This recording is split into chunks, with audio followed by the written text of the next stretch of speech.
अस्सलाम वालेकुम स्टूडेंट्स, क्या हाल है आपके। मेरा नाम है अबरार चौहान। आज हम first year chemistry chapter number 8 में एक बहुत इंपॉर्टेंट टॉपिक पढ़ने जा रहे हैं जो है कॉमन आयन इफेक्ट। इसके अंदर हम कॉमन आयन इफेक्ट की डेफिनेशन, उसकी एक्सप्लेनेशन और बहुत सारी एग्जांपल्स भी करेंगे। तो चलते हैं हम लेक्चर की तरफ। स्टूडेंट्स, अब हम शुरू करने जा रहे हैं कॉमन आयन इफेक्ट। ये बोर्ड के लिहाज से बड़ा इंपॉर्टेंट लॉन्ग क्वेश्चन है। इसकी डेफिनेशन शॉर्ट क्वेश्चन में भी आती है। ये डेफिनेशन को देखते हुए तो मुश्किल लगता है, लेकिन अगर आपको इसका कॉन्सेप्ट समझ आ जाए तो ये बहुत आसान कॉन्सेप्ट है। हम इसकी डेफिनेशन की तरफ चलते हैं और उसके बाद हम इसकी एग्जांपल्स को पढ़ेंगे। प्योरिफिकेशन ऑफ सोडियम क्लोराइड, या आपके जो बेसिक रेडिकल्स हैं ग्रुप 2, ग्रुप 3 के, फॉर एग्जांपल ग्रुप 3 के एलुमिनियम वगैरह, एलुमिनियम +3, इनकी डिटेक्शन के लिए हम कॉमन आयन इफेक्ट का सहारा लेते हैं। इसके अलावा बफर सोल्यूशन या क्वांटिटेटिव और qualitative analysis in different chemical industries, ये इसके अंदर हम कॉमन आयन इफेक्ट यूज़ कर सकते हैं। ये एक बड़ा इम्पोर्टेंट टॉपिक है, लेकिन असल चीज़ ये है कि आपको इसको समझने के लिए कुछ बेसिक बातें समझना होगी। तो हम सबसे पहले चलते हैं डेफिनेशन की तरफ।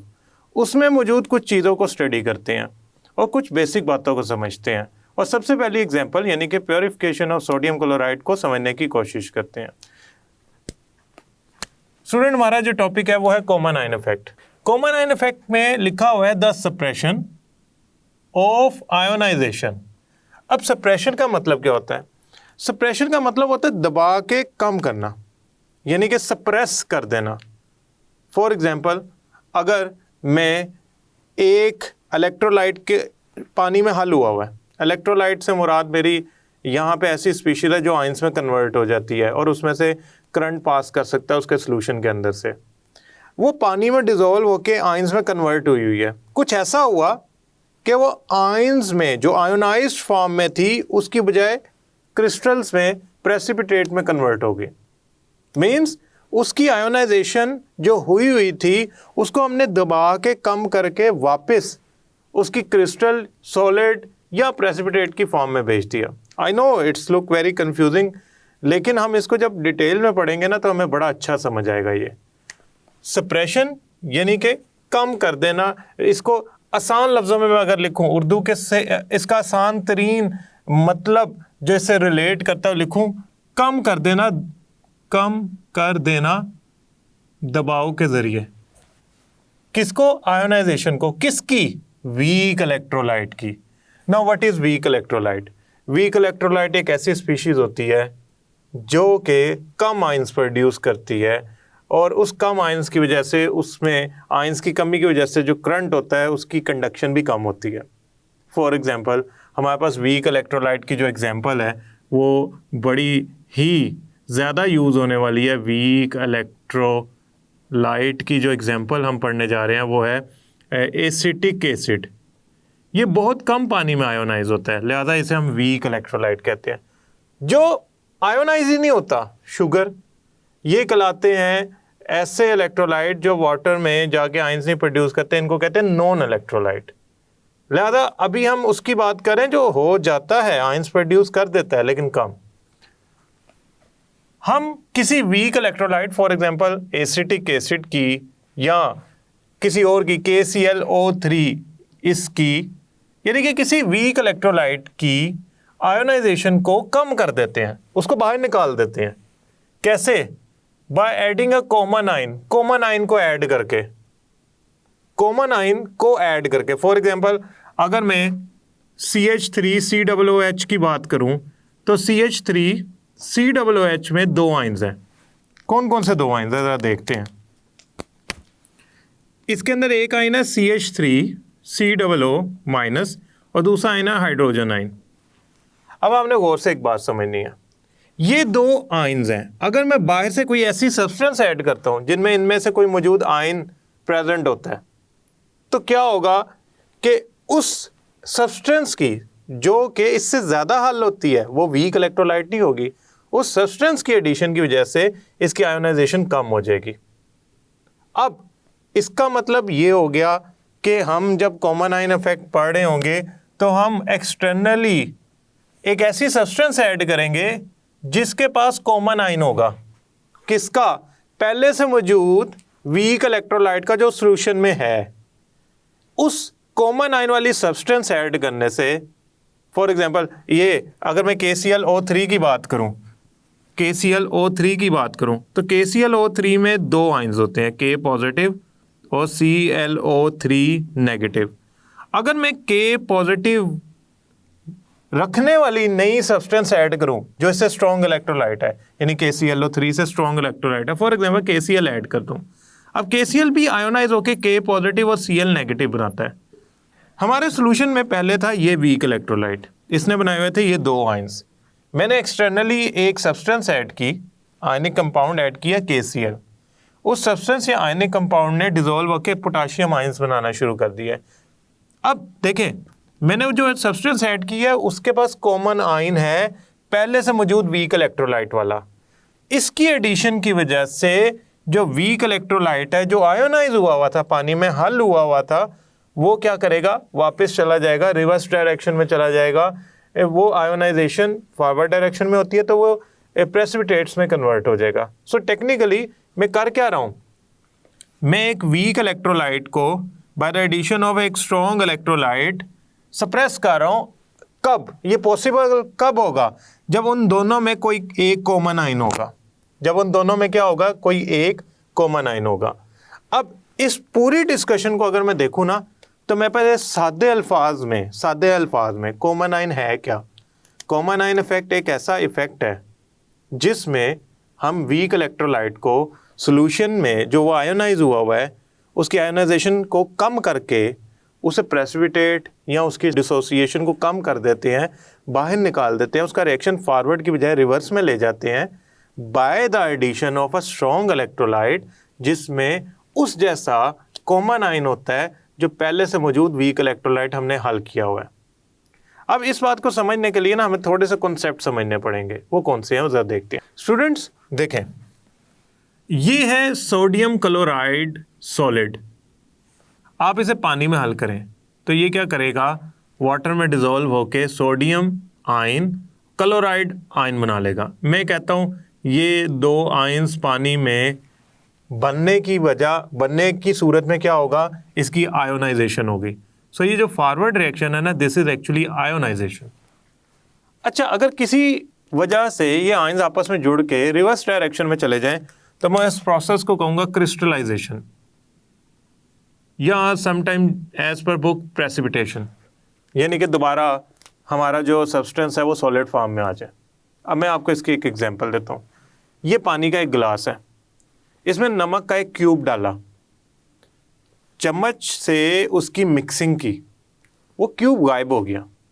वो गायब नहीं हुआ, वो उसमें आयोनाइज हो गया और हल हो गया। अब कुछ ऐसा मैंने इसमें एक्सटर्नल सब्सटेंस ऐड की कि वो जो NaCl का क्यूब मैंने हल किया था वो तीसरी डायग्राम अगर आप देखें तो उसमें दोबारा अपीयर होना शुरू हो गया in the form of precipitate, छोटे छोटे पार्टिकल्स वाइट कलर के। उसकी वजह जो भी है, लेकिन देखिए अगर वो पानी में हल हो जाएगा तो हम कहेंगे वो आयोनाइज हुआ और पानी में डिसॉल्व हो गया। अगर किसी वजह से वो दोबारा NaCl सॉलिड में कन्वर्ट हो जाए तो हम कहेंगे कि वो क्रिस्टलाइज हो गया, वो प्रेसिपिटेट में कन्वर्ट हो गया, वो बाहर वापस सॉलिड फॉर्म में आ गया। तो टेक्निकली हम कर क्या रहे हैं? एक ऐसे रिएक्शन को डील कर रहे हैं जिसमें आयोनाइजेशन और इसका रिवर्स रिएक्शन यानी कि वापस सॉलिड में कन्वर्ट होना, प्रेसिपिटेशन होना, दोनों मौजूद होंगे। अब ये तो आपको समझ आ गई कि ये इसका मतलब क्या है। देखें, हम क्या करते हैं, हम इंडस्ट्री में ना ब्राइन सॉल्यूशन को, या ब्राइन सॉल्यूशन किसे कहते हैं? ब्राइन सॉल्यूशन कहते हैं NaCl के सैचुरेटेड सॉल्यूशन को। इसको ना हम करते क्या है, NaCl के सैचुरेटेड सॉल्यूशन को प्योरीफाई करते हैं। किसके जरिए? कॉमन आयन के जरिए। अब ये एग्जांपल एक्चुअली वो डेप्थ है इस कॉन्सेप्ट की जिससे ये पूरी आपको एग्जैक्टली समझ आ जाएगी कि हो क्या रहा है। देखें होता क्या है, आपके पास NaCl एक्सट्रैक्ट किया गया from any as a mineral from any area से, पाकिस्तान में ख्योड़ा माइंस है, वहाँ से NaCl निकाला गया। उसमें दो तरह की इम्प्योरिटीज़ हो सकती हैं, सोलेबल और इनसोलेबल। इनसोलेबल इम्प्योरिटीज़ को तो हम निकाल सकते हैं by the help of filtration, जैसे कि फॉर एग्जांपल स्टोन्स हैं या कुछ ऐसी चीज़ें जो पानी में हल नहीं होती, सैंड हो गई, हम उसे फिल्ट्रेशन के ज़रिए रिमूव कर सकते हैं। लेकिन अगर NaCl के साथ कुछ सोलेबल इम्प्योरिटीज़ भी मौजूद है तो वो फिल्ट्रेशन से सेपरेट नहीं होंगी, क्योंकि वो पानी में NaCl की तरह हल हुई होती हैं।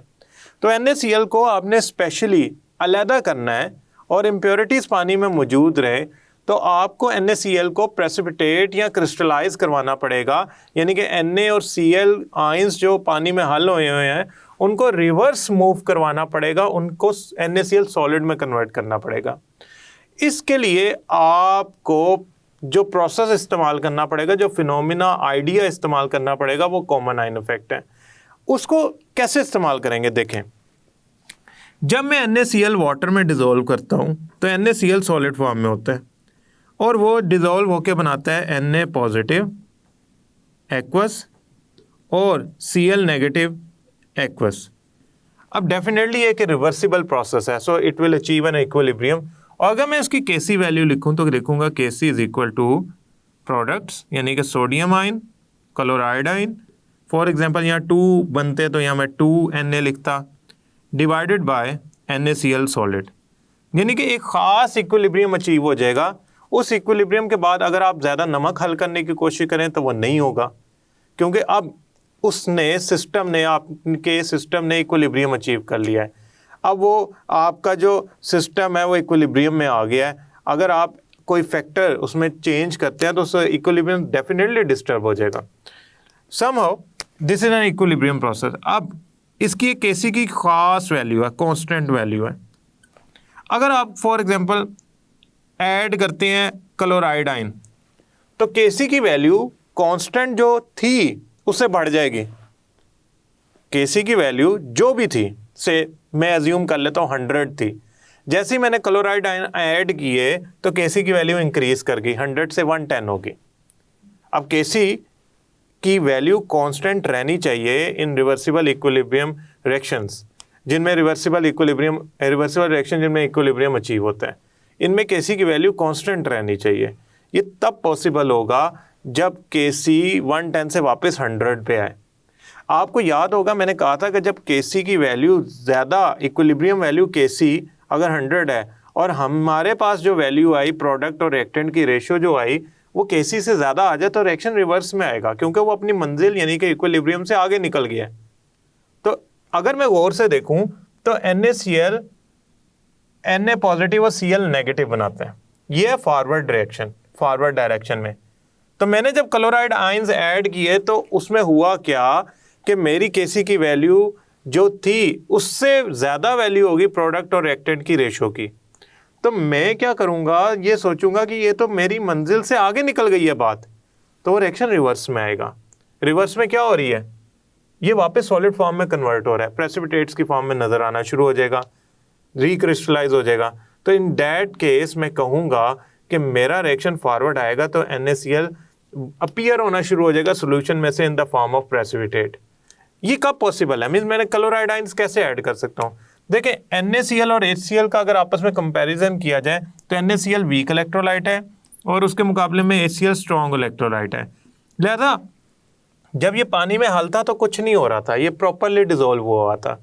फॉर एग्जांपल ये साथ साथ इमेजेस चल रही हैं, ये आपको इस कॉन्सेप्ट को बेहतर एक्सप्लेन करेंगी। सबसे पहले मैंने NaCl वाटर में डिजोल्व किया। ये NaCl 2 टीस्पून्स वाटर में मैंने एक बीकर में से 1 लीटर में मैंने, या ऐसा करते हैं 200 cm क्यूब ले लेते हैं, इसमें मैंने 2 टीस्पून्स हल किए, ये हल हो गए। अब ये जो 2 टीस्पून्स मैंने डिजोल्व किए हुए हैं ना, ये पानी में हल है, पानी बिल्कुल क्रिस्टल क्लियर है, उसमें मुझे कोई प्रेसिपिटेट, कोई दाना नज़र नहीं आ रहा, पार्टिकल नज़र नहीं आ रहा। मैंने क्या किया, एक कहीं से यहाँ किसी कंटेनर में मैंने HCl गैस स्टोर की हुई थी। वो HCl गैस को मैंने क्या किया, किसी ट्यूब के ज़रिए, डिलीवरी ट्यूब के ज़रिए उस बीकर में ऐड किया। अब देखें जो पहली डायग्राम है उसमें NaCl डिज़ोल्व हुआ है, आपके पास साफ पानी है। दूसरी डायग्राम में देखें एक डिलीवरी ट्यूब डिप हुई है उस सोल्यूशन के अंदर और उसमें से बबल्स निकल रहे हैं। वो असल में HCl गैस में पास करा रहा हूँ सोल्यूशन के अंदर से। जब HCl गैस उस सोल्यूशन के अंदर से पास करेगी ना तो होगा यूँ कि HCl उस सोल्यूशन के अंदर डिज़ोल्व हो जाएगी और बनाएगी H पॉजिटिव और Cl negative ions. Aqueous aqueous. अब क्या हुआ, क्या है, पहले से Cl आयन मौजूद थे, जब मैंने HCl पास की तो ये एक स्ट्रॉन्ग इलेक्ट्रोलाइट है, ये ज़्यादा से ज़्यादा डिसॉल्व होता है और ये ज़्यादा से ज़्यादा क्लोराइड आयन बनाने के चक्कर में पड़ जाएगा, जिससे क्या होगा कि क्लोराइड आयन्स की कंसंट्रेशन बढ़ जाएगी। हाइड्रोजन आयन की कंसंट्रेशन पहले मौजूद नहीं थी, लेकिन जो कॉमन आयन है, पहले से मौजूद आयन है, उसकी कंसंट्रेशन मौजूद थी। आपने नई जो सब्सटेंस या स्ट्रॉन्ग इलेक्ट्रोलाइट ऐड किया तो उसकी वजह से इसकी कंसंट्रेशन बढ़ गई। अब NaCl क्या करेगा, NaCl के जो क्लोराइड आयन की कंसंट्रेशन है वो ज़्यादा हो गई है due to the addition of external HCl। अब याद रखिएगा, जब आपकी क्लोराइड आयन की कंसंट्रेशन ज़्यादा होगी तो मैंने आपको एक बात बताई थी कि इफ़ प्रोडक्ट्स आर एडिड, आपको याद है ली शैटलियर प्रिंसिपल में, जब प्रोडक्ट ऐड हो जाए या प्रोडक्ट ज़्यादा हो जाए, इक्विलिब्रियम मिक्सचर में जो क्वांटिटी है प्रोडक्ट की, उससे प्रोडक्ट ज़्यादा कर दी जाए। देखें ये ऊपर दोनों प्रोडक्ट्स हैं, चाहे मैं सोडियम आयन ज़्यादा करूं या क्लोराइड आयन ज़्यादा करूं, दोनों प्रोडक्ट हैं। अभी मैंने जो ऐसी सब्सटेंस ऐड की है उसमें क्लोराइड आयन है, तो जब products are added the net reaction will move towards reverse direction. ये आपको याद होगा, यानी कि नेट रिएक्शन जो है किधर मूव करेगा, मूव टूवर्ड्स रिवर्स डायरेक्शन। यानी कि मैं ये कहना चाह रहा हूं कि अगर ये A प्लस बी मिलके C प्लस डी बना रहे हैं, और अगर मैं रिएक्शन में प्रोडक्ट्स ऐड करता हूं तो मेरा ओवरऑल रिएक्शन बैकवर्ड जाना शुरू कर देगा, और अगर मैं रिएक्टेंट्स ऐड करूंगा तो ओवरऑल रिएक्शन जो है वो फॉरवर्ड जाना शुरू कर देगा। जब क्लोराइड आयन की कंसंट्रेशन इंप्रूव हो गई सॉल्यूशन में due to the addition of strong electrolyte, तो हमारा वो वीक इलेक्ट्रोलाइट जो है वो सप्रेस होना शुरू हो जाएगा, दबाव में आ जाएगा, उसकी आयोनाइजेशन कम होना शुरू हो जाएगी। क्यों? क्योंकि वो रिवर्स डायरेक्शन में जाना शुरू हो गया। आयोनाइजेशन ज़्यादा तो तब होती जब वो फॉरवर्ड डायरेक्शन में जाता। अभी क्लोराइड आयन की कंसंट्रेशन ज़्यादा होने से ओवरऑल रिएक्शन उसके लिए रिवर्स में जाना शुरू हो गया। लिहाजा होगा क्या कि क्लोराइड आयन की कंसंट्रेशन ज़्यादा होने से हमारा NaCl प्रेसिपिटेट होना शुरू हो जाएगा। अब वापस आते हैं उन तीन डायग्राम्स पे। पहली NaCl हमने डिसॉल्व किया हुआ है, दूसरी में हमने क्या किया कि HCl को एक डिलीवरी ट्यूब के ज़रिए पास करवाया अपने NaCl के सोल्यूशन से। और देखिए तीसरी डायग्राम में हुआ क्या, वो जो सोल्यूशन था उसमें छोटे छोटे प्रेसिपिटेट अपीयर होना शुरू हो गए। ये असल में नमक है, टेबल सॉल्ट है, NaCl है। ये पहले डिसॉल्व हुआ था Na पॉजिटिव और Cl नेगेटिव की फॉर्म में, लेकिन क्लोराइड आयन की कंसंट्रेशन ज़्यादा होने से, कॉमन आयन के ज़्यादा होने से, इसके लिए ओवरऑल रिएक्शन गया रिवर्स और इसको कन्वर्ट कर दिया प्रेसिपिटेट में और ये अपीयर हो गए। इस तरह ये हाइड्रोजन क्लोराइड गैस पास करते जाएंगे, NaCl प्रेसिपिटेट होता जाएगा। हम उसे अलग कर लेंगे फिल्ट्रेशन के ज़रिए, प्रोसेस के ज़रिए, और मार्केट में उसकी सेलेबल फॉर्म में उसको ला के सेल कर देंगे। सो टेक्निकली मैंने किया क्या है, मैंने किया ये है कि by increasing the concentration of common ion chloride in case of NaCl, the net reaction goes in reverse direction। Overall reaction किस तरफ चल पड़ा, रिवर्स डायरेक्शन में, फॉर NaCl। तो उससे क्या होगा, NaCl आयंस की बजाय सॉलिड फॉर्म में या PPTs में, प्रेसिपिटेट्स में कन्वर्ट हो जाएगा। इसकी एक और एग्जांपल लेते हैं, उससे हमें ये कॉन्सेप्ट और ज़्यादा क्लियर हो जाएगा। एग्जांपल नंबर 2, देखिए आपने KClO3 डिसॉल्व किया हुआ है, it is in K positive and ClO3 negative form. आपने इसमें KCl ऐड किया, KCl स्ट्रॉन्ग इलेक्ट्रोलाइट है, KClO3 वीक इलेक्ट्रोलाइट है एज कंपेयर टू KCl। तो जब मैंने KCl उसी सॉल्यूशन में ऐड किया जिसमें पहले से KClO3 डिसॉल्व हुआ था, तो हुआ यूं कि KCl ऐड करने से K पॉजिटिव आयन KCl ने भी प्रोड्यूस करना शुरू कर दिए। अब इन दोनों में ये जो आयन है K positive, potassium positive ion, ये कॉमन है। जैसे ही पोटाशियम आयन की कंसंट्रेशन इक्विलिब्रियम वैल्यू से डिस्टर्ब हो गई, ज़्यादा हो गई, तो इनमें से वीक इलेक्ट्रोलाइट के लिए ये रिएक्शन रिवर्स डायरेक्शन में चल पड़ेगा, यानी कि उसकी आयोनाइजेशन कम हो जाएगी, वो प्रेसिपिटेट की फॉर्म में अपीयर होना शुरू हो जाएगा। पहले ये दोनों सॉलिड थे, जब ये डिसॉल्व हुए तो ये एक्वस आयंस में कन्वर्ट हो गए, aqueous ion, aqueous ion, aqueous ion, aqueous ion. और जब कॉमन आयन की एडिशन हुई, कौन से कॉमन आयन की एडिशन हुई? कॉमन आयन इनमें है पोटाशियम, उसकी एडिशन हुई, तो वीक इलेक्ट्रोलाइट जो है वो रिवर्स डायरेक्शन में, उसके लिए रिएक्शन, इलेक्ट्रोलाइट के लिए रिवर्स डायरेक्शन में ये रिएक्शन जाना शुरू हो गया, जिसकी वजह से क्या हुआ कि हमारा जो सिस्टम है उसमें प्रेसिपिटेट अपीयर होना शुरू हो गया। किसके? इनमें से वीक इलेक्ट्रोलाइट के। कौन सा है? KClO3, जैसा कि मैं ऑलरेडी मेंशन किया है। KCl is a strong electrolyte. ये Kc की वैल्यू वीक इलेक्ट्रोलाइट की डिस्टर्ब हो गई, जिसकी वजह से ओवरऑल रिएक्शन जो है आपका रिवर्स डायरेक्शन में जाना शुरू हो गया। सो कॉमन आयन में हो क्या रहा है? हम सप्रेस कर रहे हैं, कम कर रहे हैं आयोनाइजेशन को। किसकी? वीक इलेक्ट्रोलाइट की। कैसे? जब हम एक्सटर्नली कॉमन आयन वाली सब्सटेंस ऐड करते हैं या स्ट्रॉन्ग इलेक्ट्रोलाइट ऐड करते हैं as compare to the already dissolve electrolyte और अ वीक इलेक्ट्रोलाइट। जैसे कि KClO3 को निकालने के लिए मुझे KCl ऐड करना पड़ा। स्टूडेंट, एक और एग्जांपल है हमारे पास, एग्जांपल नंबर 3। ये ना ग्रुप रिएजेंट है। किसके लिए? ग्रुप 2 बेसिक रेडिकल्स को डिटेक्ट करने के लिए। आप ये प्रैक्टिकल्स में पढ़ेंगे कि बेसिक रेडिकल्स कौन से होते हैं, उसमें ग्रुप 2, ग्रुप 3 वगैरह हैं। फॉर एग्जांपल, अगर मैं ग्रुप 2 के कुछ बेसिक रेडिकल्स बताऊं आपको, ग्रुप 2 बेसिक रेडिकल्स, तो उसमें आपके पास जो मेटल्स हैं, कोई एग्जांपल में लिख लेते हैं, lead +2, copper +2, cadmium +2, etcetera etcetera. ये ग्रुप 2 के बेसिक रेडिकल है। इनकी डिटेक्शन के लिए ना ग्रुप रिएजेंट इस्तेमाल होता है, 2 कम्बिनेशन, किसका? H2S का और HCl का। देखें, H2S एक वीक इलेक्ट्रोलाइट है। जब ये डिसॉल्व होता है तो ये हाइड्रोजन आयंस 2 और सल्फाइड आयन 1 बनाता है। अगर तो कोई और इलेक्ट्रोलाइट इसमें ऐड नहीं है तो इसको कुछ नहीं होगा, ये ना रिवर्स जा रहा है ना फॉरवर्ड, इसने इक्विलिब्रियम अचीव कर लिया। अब एक सर्टेन टाइम के बाद इक्विलिब्रियम अचीव कर चुका होगा। अच्छा, मैंने क्या किया, इसमें HCl ऐड किया, जो कि इसके मुकाबले में स्ट्रॉन्ग इलेक्ट्रोलाइट है। अब HCl भी डिसॉल्व होकर हाइड्रोजन आयन की कंसंट्रेशन बढ़ाना शुरू हो गया। अब दोनों में ये कॉमन आयन है। कॉमन आयन के आ जाने से प्रोडक्ट की कंसंट्रेशन बढ़ना शुरू हो गई।